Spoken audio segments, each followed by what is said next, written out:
Hey, this is Tuxedo Mark, and welcome to a new series. I don't have a snappy title for this one, but it's gonna be a vlog series where I review every episode of Ghost Whisperer. Now, I've never seen this series before. Well, I'll clarify that, but basically I've never watched a full episode. Um, Apparently this was on ABC,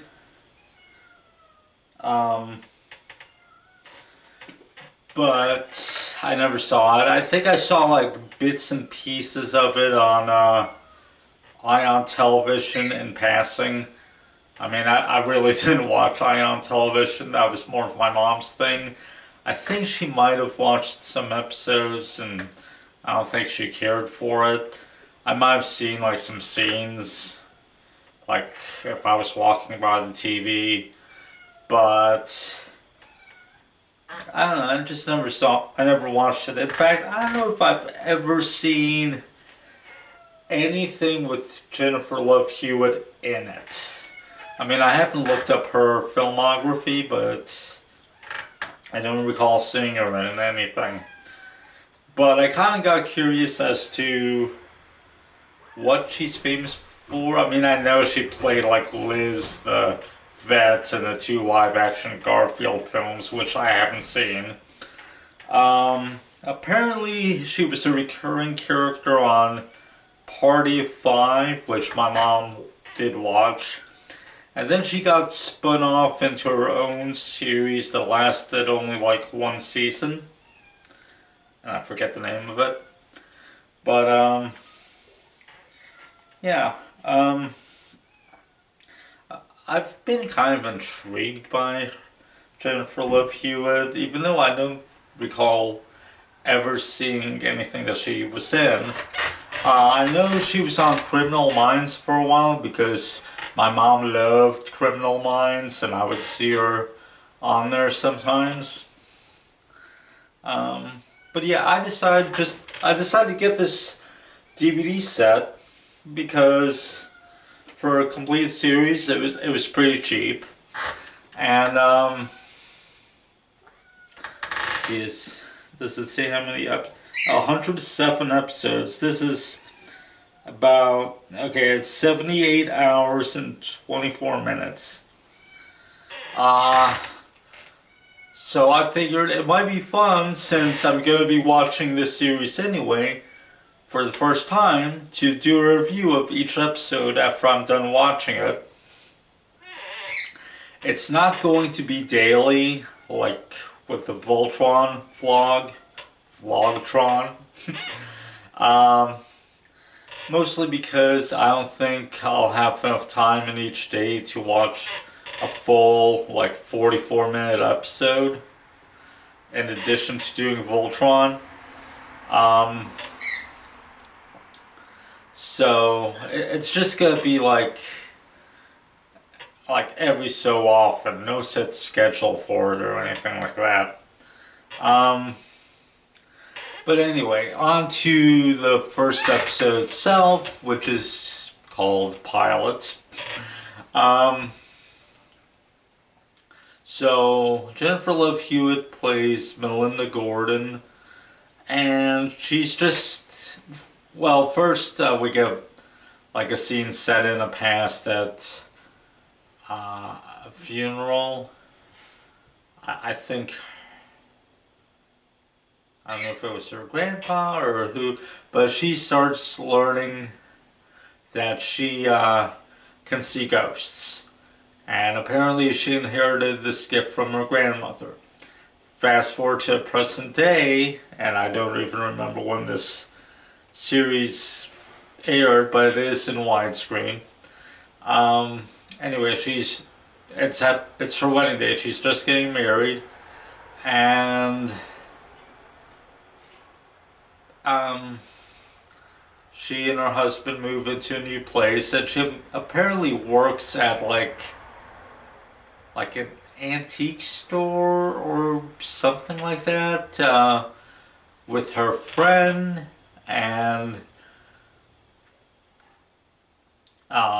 she's moving into a new house with her husband, and it's not finished yet. He's doing work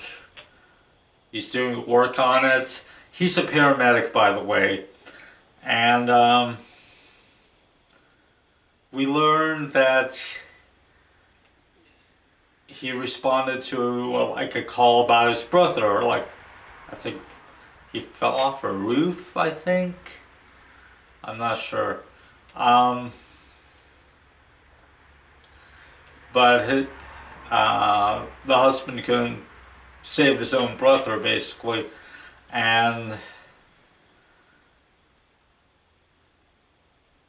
there he's feeling guilty. He also doesn't want to. He knows about his wife's gift. He doesn't want them both dealing with death, so he's gonna look for a new line of work. But his brother, she reveals, was at their wedding. She passes along, stuff that the brother wanted to say, and her husband decides to continue being a paramedic, even though on that same day he almost lost someone. He didn't. He was able to revive the guy, but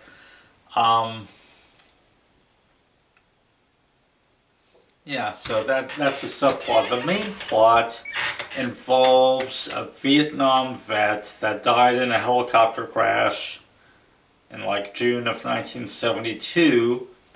He's anxious because he believes his wife's about to have a baby. Melinda does research, and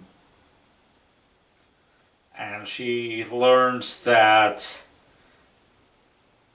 his son, who still lives in the same house with his wife, his son's the one whose wife is about to have a baby. So it's like the ghost had lost track of time, or he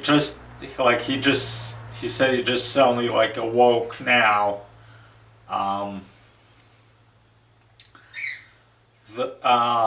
Melinda passes along info from the ghost to the son.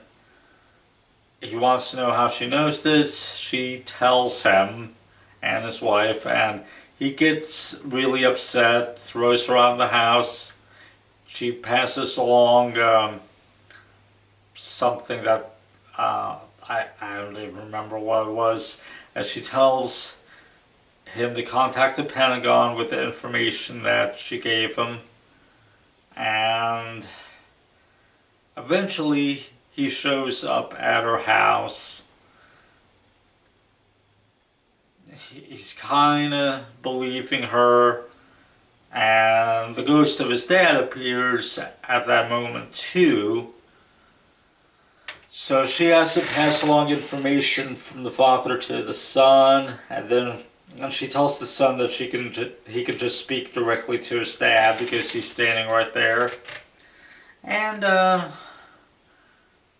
it brings some closure. And later on, after the baby's born, she's at I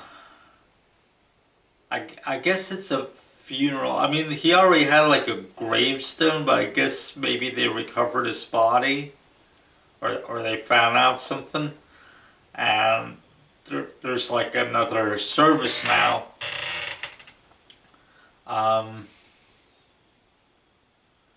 Oh, there was also a small subplot where when she said the VFW looking for information, the guy who runs the place, his deceased wife, has her pass along information on where he can find the key to a safe deposit box, because it's in the pocket of her blue raincoat, and she never returned it to its proper place, I guess, before she died.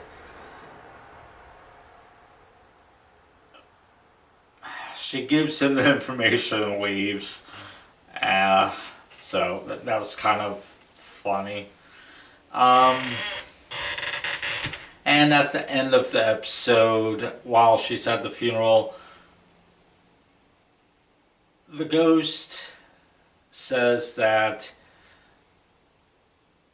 he sees his deceased wife, who died just a short while ago, and she looks the way that she did the last time that he saw her, and she's welcoming him to come into the light, which she's aware of the light, but she never sees it, and we don't see it either, because mostly this series is from her perspective.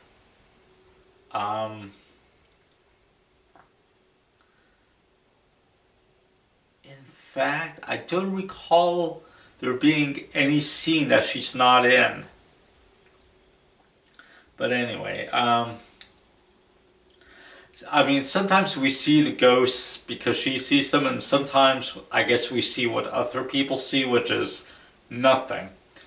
But it's interesting that we don't see the light. We see where it's placed because we see the ghost disappear suddenly, like he fades away as he's walking, and we can guess, okay, the light is in that spot right there.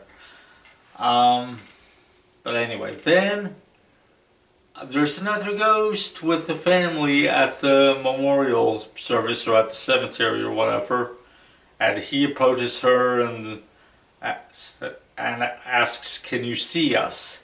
And she just kind of stares at him like, and the episode ends.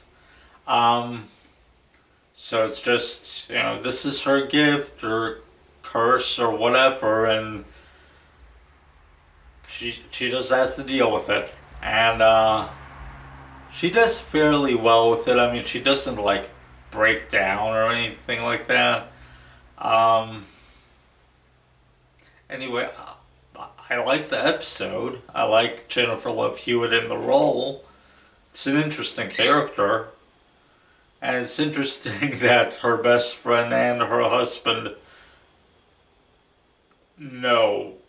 They just know it. She's not keeping a secret from them or anything like that. In fact, she doesn't keep it a secret at all. I mean, when she really has to explain herself, she just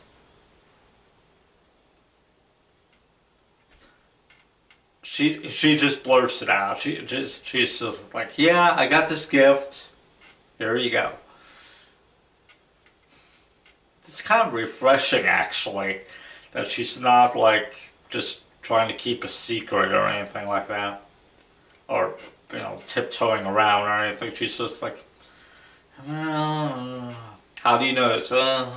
Okay, look. So, yeah. The music's done by Mark Snow, who did the music for the X-Files, so that's interesting. I'm not sure if I heard like one song playing in the episode. I don't know if this DVD set was subject to music replacement. I have no idea. I'll have to look into that. Apparently there's deleted scenes, interactive featurettes, games, the Other Side web series, and audio commentary on select episodes, including the pilot, which I haven't listened to it yet, but I'll check it out. And yeah, that's the first episode of Ghost Whisperer. I enjoyed it, and I'm sure I'll enjoy watching the rest of the series. And that's it. Thanks for watching.